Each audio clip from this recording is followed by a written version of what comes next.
34 kes baharu jangkitan COVID-19 dilaporkan hari ini di negara Brunei Darussalam dengan satu kluster baharu dikesan iaitu Sempurna Enak yang melibatkan 9 kes. Yang Berhormat Datuk Seri Setia Dr. Haji Awang Muhammad Isham bin Haji Jaafar, Menteri Kesihatan berkata demikian semasa sidang media situasi terkini jangkitan COVID-19 petang tadi di Dewan Al-Afiah Kementerian Kesihatan. Menyertai sidang media tersebut, Yang Berhormat Datuk Seri Setia Dr. Awang Haji Muhammad Amin Liu bin Abdullah, Menteri di Jabatan Perdana Menteri dan Menteri Kewangan dan Ekonomi kedua. Satu kluster baru telah dikesan dengan pengesanan 9 kes baru pada hari ini. Kluster ini sekarang dikenali sebagai kluster Sempurna Enak. Terdapat juga tambahan kes baru pada kluster aktif yang sedia ada, iaitu 8 kes bagi kluster Chong Hua KB, 4 kes bagi kluster Al-Falah, 3 kes bagi kluster ABCI, 2 kes bagi kluster Total dan 1 kes bagi kluster Star Lodge. 1 kes telah dikaitkan dengan kes 362, manakala 2 lagi kes adalah kes import. Mereka tiba ke negara ini dari Manila pada 28 Julai 2021. Dari jumlah kes yang dilaporkan pada hari ini, 32 kes adalah kes jangkitan tempatan, iaitu termasuk 4 kes yang masih belum diketahui sumber jangkitannya. Pengesanan kontak bagi semua kes-kes baru ini masih giat dijalankan. Semua kontak terdekat yang dikenal pasti akan diarahkan untuk menjalani kuarantin mandatory dan ujian RT-PCR SARS-CoV-2. Sementara itu, 9 kes telah disahkan sembuh di Pusat Pengasingan Kebangsaan, membawa kepada jumlah kes yang sembuh sebanyak 314 kes. Ini bermakna terdapat 123 kes aktif yang sedang berada dalam rawatan pada ketika ini, di mana semua kes adalah dalam keadaan yang baik. Dalam 24 jam yang lalu, sebanyak 2,172 sampel telah diuji bagi virus SARS-CoV-2 yang membawa jumlah keseluruhan ujian makmal dilaksanakan sejak Januari 2020 kepada 160,064 ujian. Menteri Kesihatan juga mengingatkan orang ramai untuk mematuhi arahan-arahan yang dikeluarkan bagi mengawal wabak yang berlaku pada masa ini. Menurut Yang Berhormat, langkah efektif membantu negara menangani wabak ialah dengan vaksinasi COVID-19, penjarakan fizikal dan pemakaian sungkup muka. Hasil daripada pemantauan berterusan Kementerian Kesihatan menunjukkan bahawa 92 kes tempatan, hanya 7 kes, 7.6%, telah menerima suntikan COVID-19 yang lengkap. Manakala yang selebihnya, iaitu 85 kes, sama ada belum menerima suntikan COVID-19 atau belum menerima vaksin dengan lengkap. Bagi kes-kes yang telah divaksinasi dengan lengkap, laporan perubatan daripada Pusat Pengasingan Kebangsaan menunjukkan mereka sama ada hanya menghidap tanda-tanda jangkitan yang ringan atau tidak mempunyai sebarang tanda jangkitan. Analisa awal mengenai keberkesanan vaksinasi di negara Brunei Darussalam menunjukkan pengambilan 2 dos suntikan vaksin COVID-19 adalah lebih dari 70% berkesan dalam mengurangkan jangkitan, termasuk jangkitan tanpa tanda-tanda penyakit. Selain dari mengurangkan risiko jangkitan, vaksin juga didapati lebih berkesan dalam mengurangkan risiko penyakit yang teruk.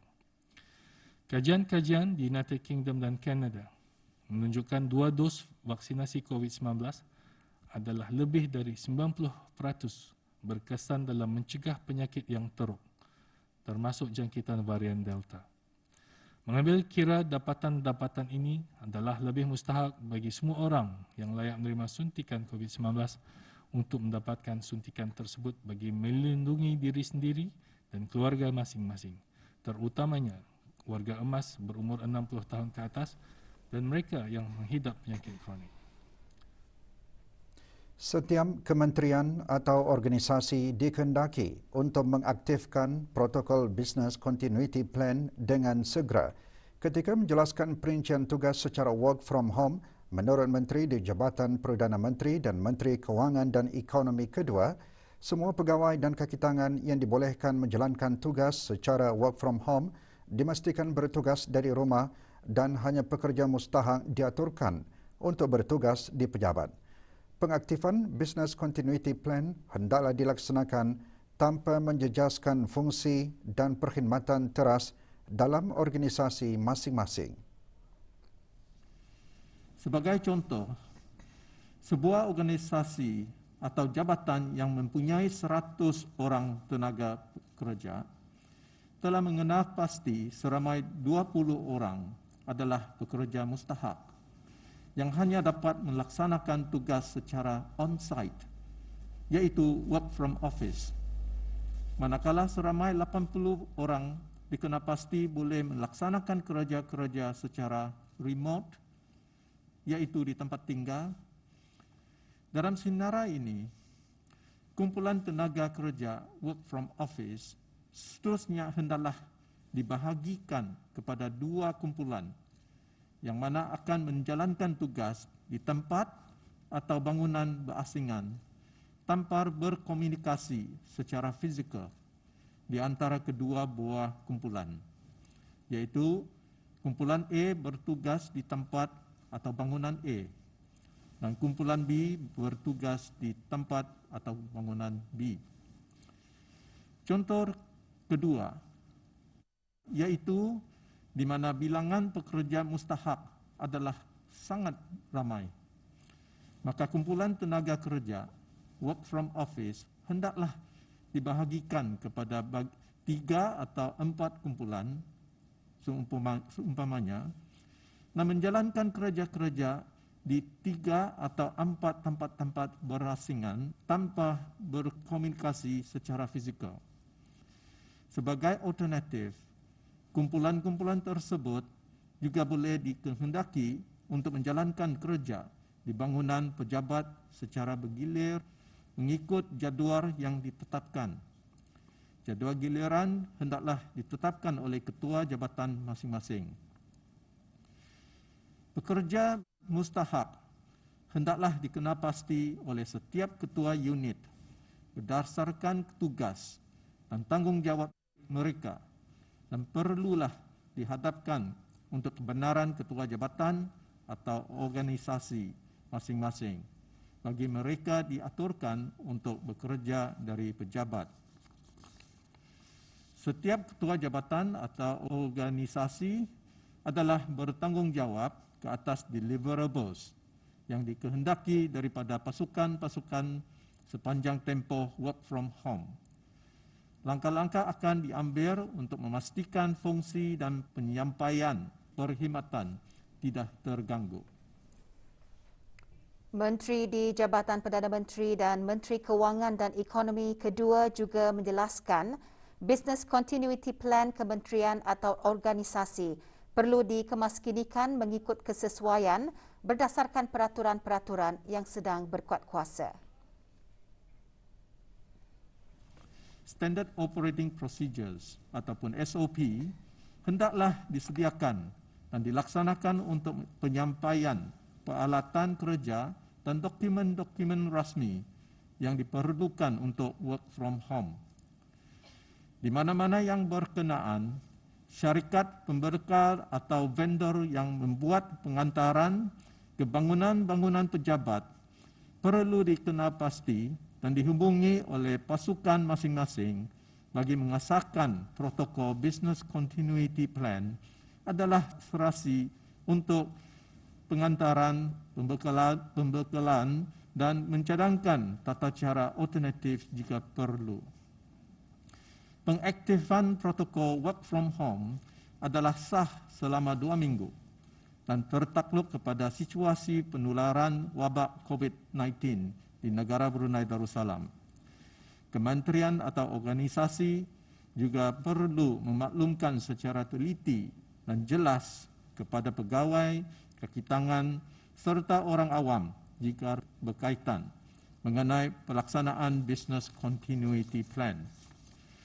Sebagai tambahan, di kesempatan ini juga perlu memperingatkan organisasi-organisasi sama ada sektor kerajaan maupun swasta untuk sentiasa memastikan kawasan bangunan pejabat adalah senantiasa dalam keadaan yang bersih dan pembersihan kawasan pejabat hendaklah dikekalkan mengikut SOP Kementerian Kesihatan. Langkah-langkah yang disebutkan adalah bagi memastikan business continuity plan organisasi berjalan dengan lancar dalam melindungi dan menjaga kesejahteraan tenaga kerja dan membendung risiko penularan wabak COVID-19 di negara ini.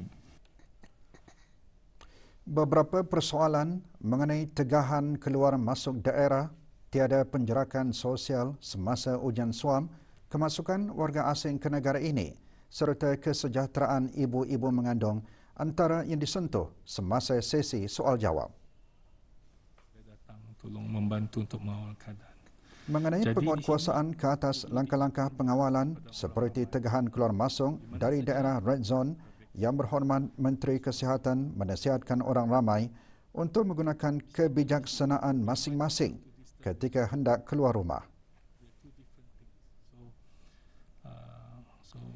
Menyentuh mengenai isu tular, mengenai tiada penjarakan sosial semasa mendapatkan ujian suam, Menteri Kesihatan menegaskan pelaksanaan penjarakan sosial diutamakan ketika mendapatkan ujian suam di samping sabar serta mematuhi arahan yang dikeluarkan. Mengenai kemasukan warga asing ke negara ini, Menteri di Jabatan Perdana Menteri dan Menteri Kewangan dan Ekonomi kedua menjelaskan ekonomi negara masih memerlukan pekerja asing untuk berkhidmat dalam sektor tertentu. Walau bagaimanapun, ketibaan mereka ke negara ini dikawal ketat dengan prosedur operasi standard yang ditetapkan. Mengenai ibu-ibu mengandung yang bekerja di sektor penting, Menteri Kesihatan menyarankan agar pertimbangan diberikan oleh jabatan dan institusi terlibat untuk mengerahkan mereka bekerja dari rumah. Ini perlu untuk melindungi mereka yang terdedah, manakala vaksin juga selamat untuk diberikan kepada ibu-ibu mengandung. Dalam memudahkan orang ramai untuk berurusan ketika langkah-langkah pengawalan diperketatkan dalam membendung penularan jangkitan COVID-19, beberapa perubahan perkhidmatan telah dilaksanakan. Antaranya perkhidmatan kesihatan dan kaunter. Pihak berkuasa maritim dan pelabuhan MPABD berkongsian bahan beritanya selepas petikan titah ini.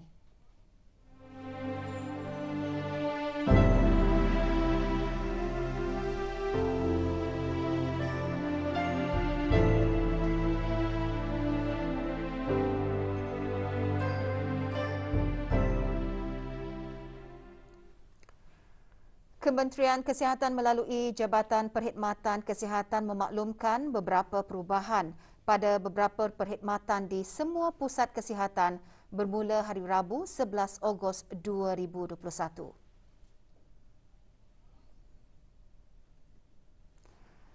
Waktu beroperasi bagi kesemua pusat kesihatan di seluruh negara bermula 7.45 pagi hingga 12.15 tengah hari, 1.30 petang hingga 4.30 petang.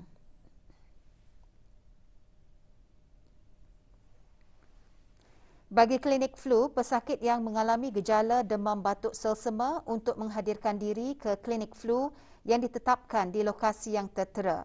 Klinik flu tersebut kini ditutup dan hanya akan menerima kes pesakit umum yang tidak mempunyai sebarang gejala demam batuk selsema, iaitu di Pusat Kesihatan Pangeran Anak Puteri Hajah Mutawakilah Hayatul Bolkiah Gadong dan Pusat Kesihatan Seria pada hari Isnin hingga Khamis dan Sabtu sahaja.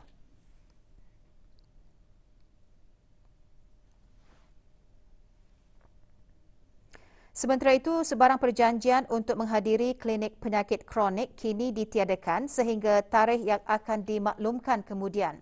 Walau bagaimanapun, pesakit klinik penyakit kronik yang diarahkan untuk menghadirkan diri bagi ujian darah masih diperlukan untuk menghadiri ujian tersebut.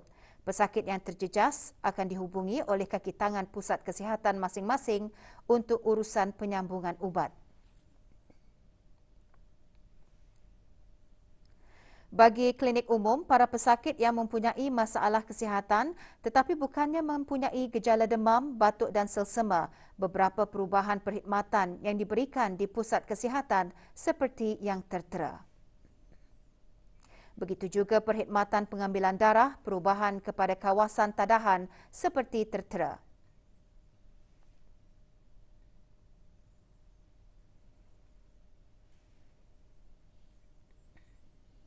Ubat-ubatan di klinik flu yang ditetapkan hanyalah khusus untuk ubat-ubatan berkaitan dengan rawatan demam batuk selsema sahaja. Pengambilan ubat-ubatan lain bolehlah diambil di lokasi yang ditetapkan. Perkhidmatan farmasi di pusat-pusat kesihatan yang tidak tersenarai beroperasi seperti biasa.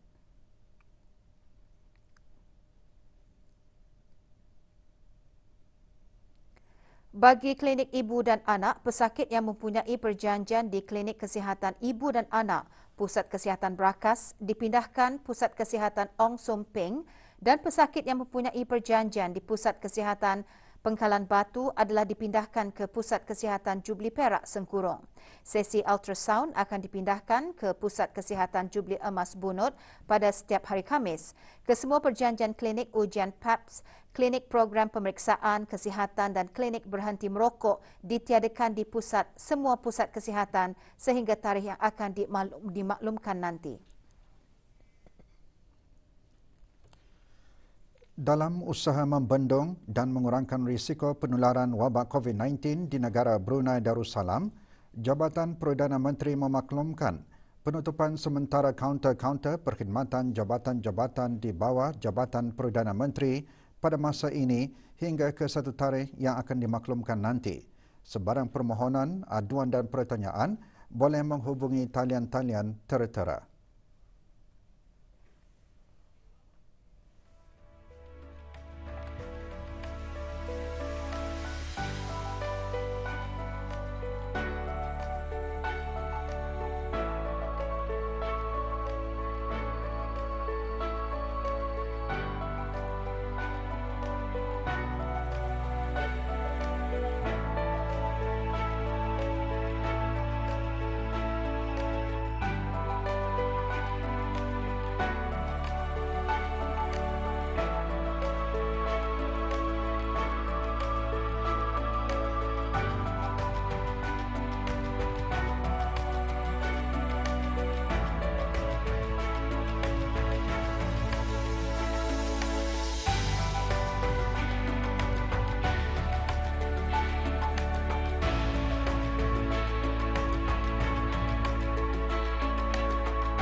Berikutan situasi terkini jangkitan COVID-19 di negara Brunei Darussalam, Business Continuity Plan pihak berkuasa maritim dan pelabuhan MPABD diaktifkan.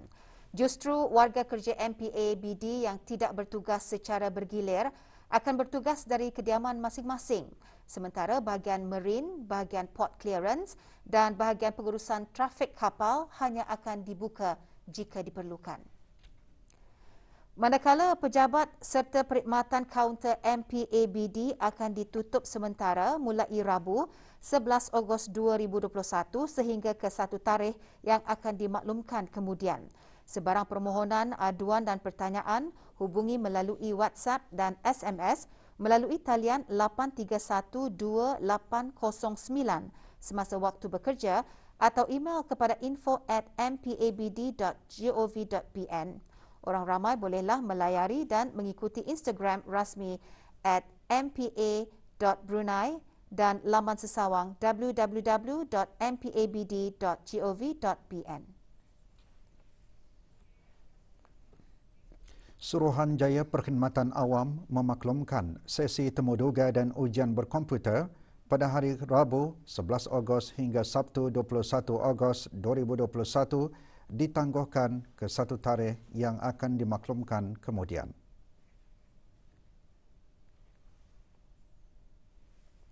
Sebarang makluman lanjut bagi perubahan tarikh akan disampaikan melalui email para pemohon dan juga melalui media sosial Suruhanjaya Perkhidmatan Awam.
Kementerian Kesihatan memaklumkan Pusat Pendermaan Darah Hospital Raja Isteri Pangeran Anak Saleha beroperasi seperti biasa.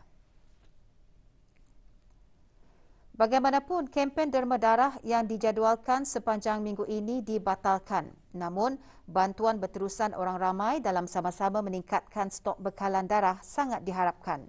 Waktu pendaftaran menderma darah adalah pada hari Isnin hingga Khamis dan Sabtu bermula pukul 8.15 pagi hingga 11.45 pagi dan 1.30 petang hingga 4 petang. Orang ramai yang ingin menderma darah dinasihatkan untuk menempah awal slot menggunakan aplikasi Blood Card atau menghubungi Pusat Pendermaan Darah di talian 224-2424 sambungan 5745 atau 6001 atau 6002 atau email ke bloodbank@moh.gov.pn atau ikuti Instagram dan Facebook @bloodbank_repas. Setiap slot masa adalah terhad kepada 5 orang penderma sahaja. Berikutan peningkatan kes baharu jangkitan COVID-19, Kementerian Kesihatan dan agensi kerajaan yang lain memperketatkan lagi langkah-langkah pengawalan ke arah membendung penularan wabak tersebut. Hari ini, Radio Televisyen Brunei meninjau beberapa kawasan dan premis perniagaan. Dengan pelaksanaan langkah-langkah pengawalan tersebut, beberapa kawasan di sekitar Bandar Seri Begawan kelihatan lengang berbanding sebelum ini. Tiada lagi kelihatan barisan kenderaan di jalan-jalan yang sentiasa sibuk, antaranya di kawasan Kiulam, Gadong, Serusum dan Batu Besuran. Beberapa premis perniagaan yang biasanya dipenuhi pelanggan dan pengunjung kini bertukar sepi berikutan orang ramai memilih untuk tidak keluar rumah tanpa sebarang tujuan yang mustahak. Hanya 2 orang dari satu keluarga sahaja dibenarkan keluar rumah untuk membeli barang keperluan harian.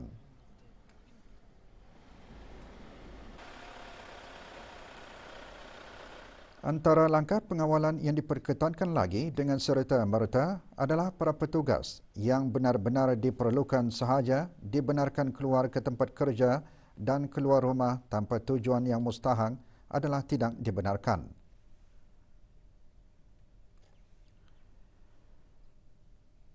Daerah Temburong tidak terkecuali melaksanakan tanggungjawab sosial dan membudayakan langkah pencegahan COVID-19. Kru RTB Temburong membuat tinjauan di Pekan Bangar melihat suasana sunyi sepi tanpa ada pengunjung yang biasanya memenuhi ruangan kedai untuk membeli barang keperluan harian, keadaan jalan raya dan tempat letak kereta juga lengang tanpa kenderaan. Keadaan ini menunjukkan bahawa rakyat dan penduduk di negara ini sentiasa patuh pada arahan dan peraturan yang ditetapkan oleh pihak kerajaan.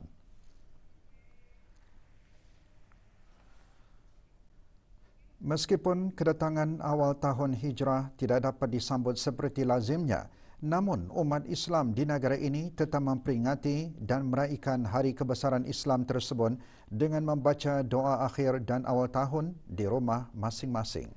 Semalam sambutan awal tahun 1443 Hijrah disambut dengan penuh kesyukuran oleh keluarga Awang Haji Abu Bakar bin Haji Muhammad Don yang tinggal di Kampung Mulaut. Kedatangan awal bulan Muharram disambut dengan membaca doa akhir tahun Hijrah 1442 sebelum azan sembahyang fardu maghrib dan doa awal tahun Hijrah 1443 dibacakan selepas sembahyang fardu maghrib.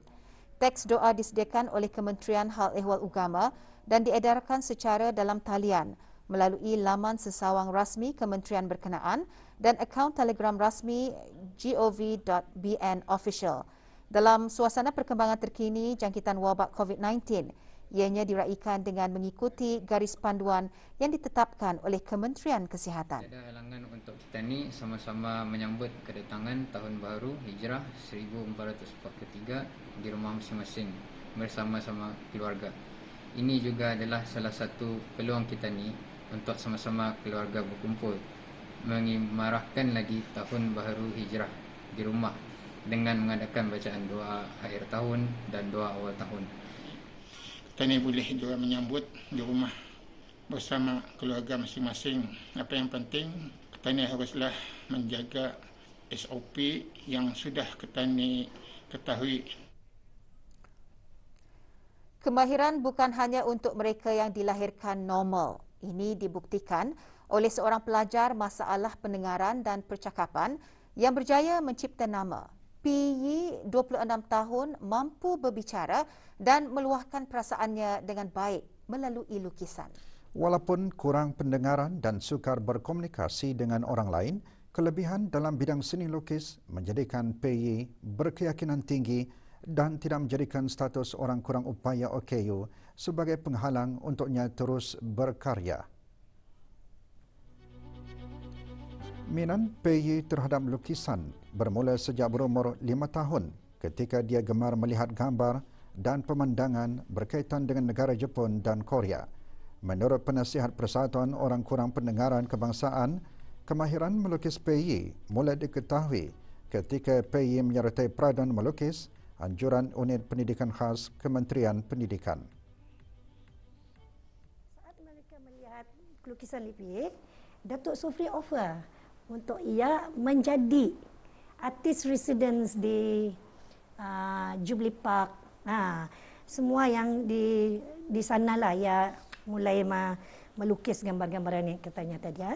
Ia mulai di sana bersama dengan Datuk Sofri sebagai mentornya.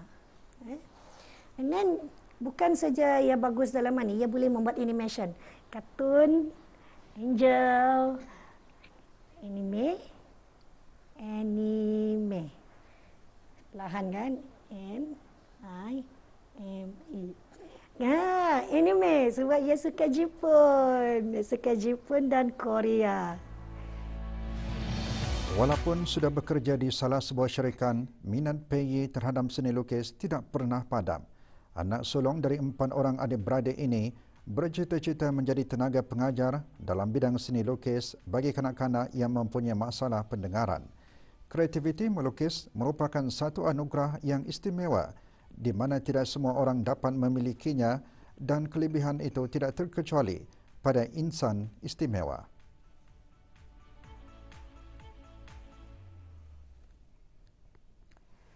Satu percubaan menyeludup masuk barangan tegahan ke negara ini berjaya dipatahkan oleh Balai Polis Bangar Pasukan Polis Diraja Brunei baru-baru di kawasan Jambatan Sultan Haji Omar Ali Saifuddin, daerah Temburong sehingga membawa penahanan seorang lelaki tempatan.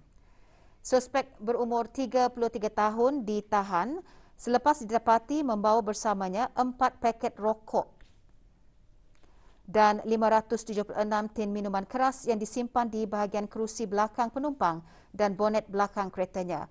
Lelaki tersebut akan berdepan pertuduhan di bawah Seksyen 186 Kanun Hukuman Jenayah Penggal 22 kerana menghalang perkhidmatan awam menjalankan tugas awam dan diserahkan kepada Jabatan Kastam dan Eksais bagi siasatan dan tindakan selanjutnya.